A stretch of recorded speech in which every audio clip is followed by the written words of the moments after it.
আশা করি তিনি কিছু বক্তব্য রাখার পরে ইনশাআল্লাহ বাকি কালেকশনটা তিনিই করবেন।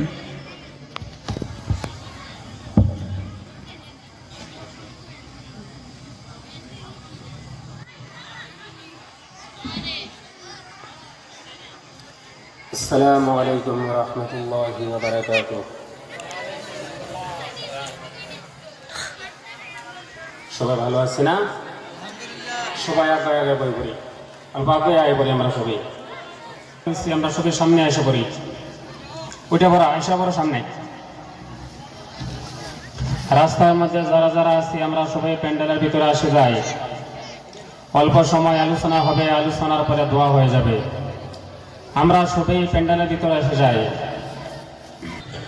সম্মানিত আজকের সভার সভাপতি সাহাব, বিভিন্ন অঞ্চল থেকে আগত উলামায়ে কেরাম, মুরব্বিয়ানে আযম, পর্দার আড়ালে থাকা মা ভগিনীগণ, আল্লাহ তাবারক ওয়া তাআলা জাল্লা শানুহুর দরবারে অসংখ্য অগণন শুকরিয়া যে মহান আল্লাহ তাবারক ওয়া তাআলা জাল্লা শানুহু আমাদেরকে বিরাট একটি বরকতের সভায় যোগদান করার সৌভাগ্য দান করেছেন। যে সভার ফজিলত বর্ণনা করেন হাদিস শরীফের মধ্যে বিশ্ব নবী সাল্লাল্লাহু আলাইহি ওয়াসাল্লাম বলেন, মা মিন কওমিন ইয়াজতামিউনা ফি বাইতিন মিন বুয়ুতিল্লাহি ইয়াতলুনাল কুরআনা ফীহি ওয়া ইয়াকদা রাসূল উবাইদাহু। অর্থাৎ কোন মানুষ যদি এমন একটি সভায় তারা যোগদান করে যে সভায় কোরআন পড়া হয়, কোরআনকে বুঝিয়ে দেওয়া হয়, হাদিস পড়া হয়, হাদিসকে বুঝিয়ে দেওয়া হয়, দিনের আলোচনা করা হয়, এমন সভার মধ্যে যারা যোগদান করে বিশ্ব নবী সাল্লাল্লাহু আলাইহি ওয়াসাল্লাম তাদের সম্পর্কে হাদিস শরীফের মধ্যে বলেন, ইল্লা হাফাতুহুমুল মালাইকা, আল্লাহ পাক পরওয়ারদিগারে আলমের রহমতের ফেরেশতারা এই সভার চতুর্দিকে ঘেরাও করে থাকে। ওয়া গাশিয়াতুহুমুর রাহমা, কোরআন বুঝার সভায় যারা যোগদান করলো বিশ্ব নবী সাল্লাল্লাহু আলাইহি ওয়াসাল্লাম তাদের সম্পর্কে হাদিস শরীফের মধ্যে বলেন, আল্লাহ পাক পরওয়ারদিগারে আলমের পক্ষ থেকে এদের উপরে এত বেশি রহমত নাজিল হয় যে আল্লাহর রহমত তাদেরকে ঢেকে ফেলে।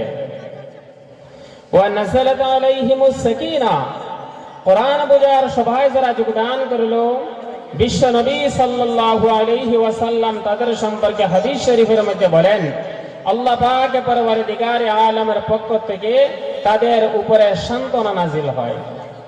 ওয়া যাকারাহুমুল্লাহু ফী মান ইনদা, কোরআন বুঝার সভায় যারা যোগদান করলো বিশ্ব নবী সাল্লাল্লাহু আলাইহি ওয়াসাল্লাম তাদের সম্পর্কে হাদিস শরীফের মধ্যে বলেন, আল্লাহ পাক পরওয়ারদিগারে আলম তার ফেরেশতাদের সাথে আলোচনা করে।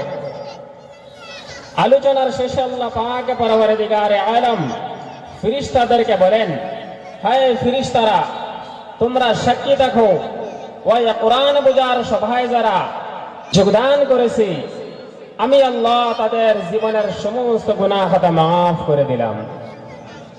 এমন একটি সভায় যে আল্লাহ পাক পরওয়ারদিগারে আলম আপনাকে আমাকে আসার বসার ঈমান ও ইয়াকিনের সহিত আমলের নিয়তে বসার সৌভাগ্য দান করে দিয়েছেন বলে আমরা সবাই একবার শুকরিয়া আদায় করে নেই। সবাই পড়ে নেই আলহামদুলিল্লাহ। ইখলাস থাকতে হবে। পয়গম্বর হযরতে আদম আলাইহিস সালাতু ওয়াস সালামকে যখন আল্লাহ পাক পরওয়ারদিগারে আলম জান্নাত থেকে দুনিয়ার জমিনের মধ্যে পাঠিয়ে দিয়েছেন, আদম আলাইহিস সালাতু ওয়াস সালামের শরীরের মধ্যে জান্নাতি পাতার পোশাক ছিল। জঙ্গলের একদল হরিণ পয়গম্বর আদম আলাইহিস সালাতু ওয়াস সালামকে দেখার জন্য খোঁজ খবর নেওয়ার জন্য আসছে যে পয়গম্বর আদম নবী জান্নাত থেকে দুনিয়ার মধ্যে আসছেন, কোন অবস্থায় আছেন ওনাকে দেখে আসি।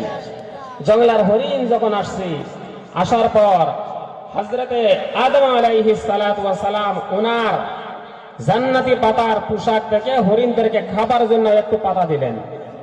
হরিণ যখন খাইল সাথে সাথে তিনটা নিয়ামত হয়ে গেল। এক নম্বরে হরিণের চেহারা সুন্দর হয়ে গেল, দুই নম্বরে হরিণের গোশতের মধ্যে স্বাদ আসিয়া গেল, তিন নম্বরে হরিণের ভিতরে কুস্তুরি হয়ে গেল। কুস্তুরি আসছে না নাই হরিণের ভিতরে? কি কোন এই হরিণ যখন গেছে অন্য দল হরিণ তাদেরকে দেখে দেখে বলে, তোমাদের চেহারা এত সুন্দর কেমনে হয়েছে? তারা বলল, পয়গম্বর আদম নবী জান্নাত থেকে দুনিয়ার মধ্যে আসছেন, ওনাকে দেখার জন্য গিয়েছিলাম, খোঁজ খবর নেওয়ার জন্য গিয়েছিলাম, উনি জান্নাতি পাতা আমাদেরকে খাবার জন্য দিয়েছেন, আমাদের চেহারা পরিবর্তন হয়ে গেছে। তারা বলল, আমরাও যাই, আমাদেরও সৌন্দর্য হাসিল করা দরকার। তারাও আসছে, আসার পর তাদেরকেও জান্নাতি পাতা দিলেন।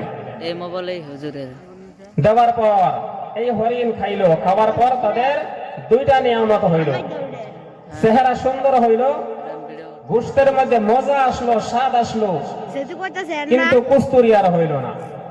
প্রথম দল হরিণের কুস্তুরি হইল, দ্বিতীয় দল হরিণের কুস্তুরি হইল না। কারণ কি?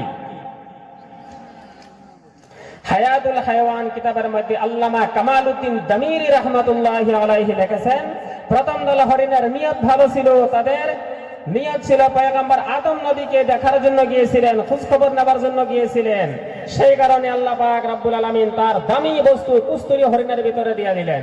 দ্বিতীয় দল হরিণের নিয়ত ছিল সৌন্দর্য হাসিল করা, আল্লাহ পাক রব্বুল আলামিন তাদেরকে সৌন্দর্য দিয়েছেন। ওই কোরআন বুঝার সবার মধ্যে আমরা যারা ইখলাসের নিয়তে আসছি, অবশ্যই আল্লাহ পাক রব্বুল আলামিন আমাদের জীবনের সমস্ত গুনাহ খাতা মাফ করে দিবেন।